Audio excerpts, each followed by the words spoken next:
We're back to Access. I'm Ken. I'm Nicole. And now we're going to be doing Famous Amos. We get cookies? They're not. They're scones. How about macaroons? Okay, but not on camera. Oh, I'll eat one later. Well, it's gross to watch people eat on camera. That's true. How was that?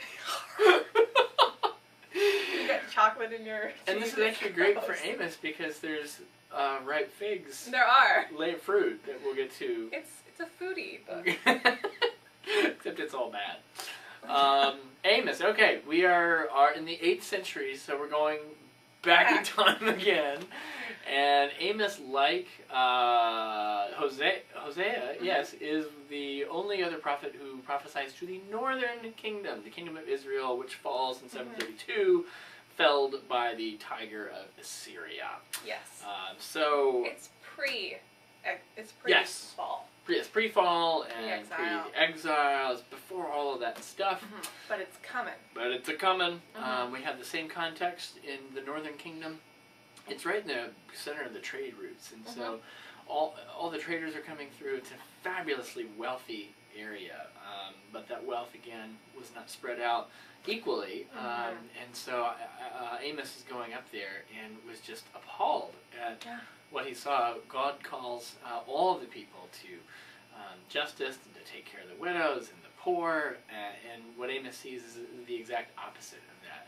That the wealthy are trading the poor for a pair of sandals, is one of the lines he says. And justice can be bought in the gate for not much money.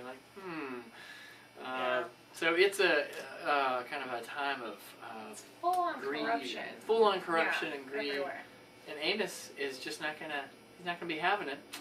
He's an interesting prophet in the sense that he does not, like Isaiah, come from the prophetic guild and have traffic with kings and great people. He calls himself the shepherd of Tekoa, the dresser of sycamores. He's probably kind of like a farmer. Yeah, he's an outsider. He's an outsider. He's a southerner who's doing northern kingdom work. He's probably a fairly humble origins. So he's very much kind of the common person's prophet. That's kind of fun. Yeah. What else do you think?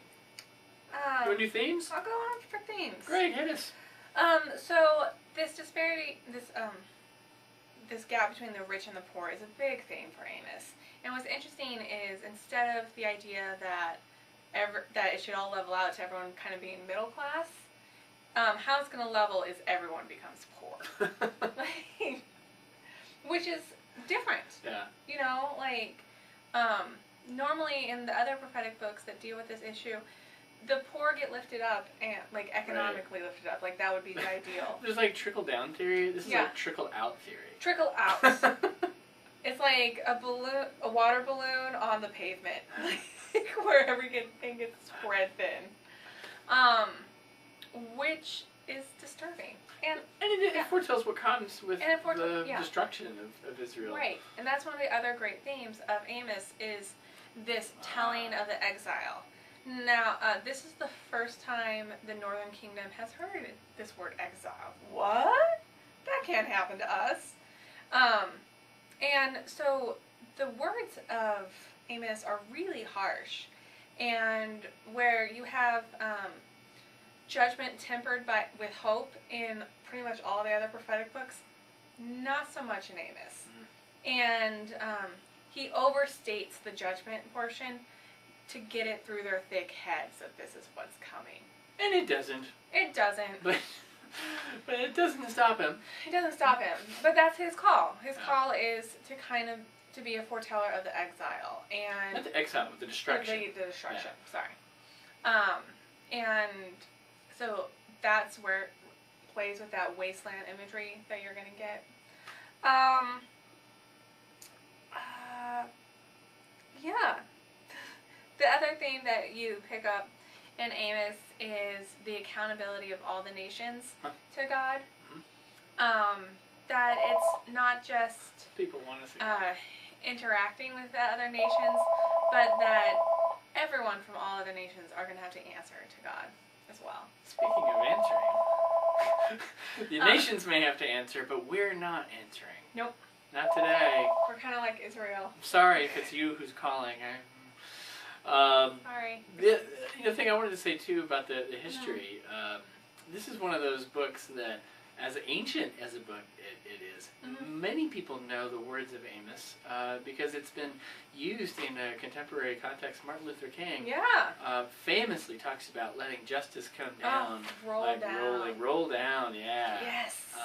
So all when you hear that speech and you hear people talk about letting justice roll down, it's words that now, what is it, 2,800 years ago, are being they're still living today and having relevance. It's really nice, and like, and so as dark as the judgment is, there's that kind of hopeful use that we put. The image of what mercy and justice should be like is so powerful, and I think that just highlights the difference between what's happening in Northern Kingdom and what should be happening. Yes.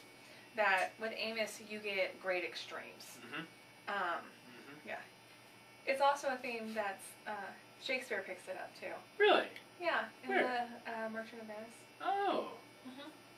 Fun, huh? Do you want to expound upon that more, or? Oh, just that the quality of mercy should not be strained. Nice. It should rain down like dew from the heaven. Really? Yes. Oh, look at that. Do you think Shakespeare got that from Amos? I think there's enough. Kind of riffing on Amos? Yeah. Really? I do. Yeah. How cool is that? We're big Shakespeare fans. We are. We could like. The next video series will be Shakespeare. will be Shakespeare. How now thy visage speaks true. Maybe not. At the beginning of Or we could do this in Elizabethan English or Jacobean English. I doth not think that is a good idea. It's probably true. So we can move on to the stories of the text that I would want you all to know in Amos. The first one we'd start out in 5. And this is the gorgeousness of Amos. And there's something grammatical, actually, that's worth talking about. And it's what's called a prophetic perfect. In Hebrew language, this is something that's hard and easy at the same time. It doesn't have a whole bunch of past tenses, pluperfect and perfect and imperfect and all that like we have.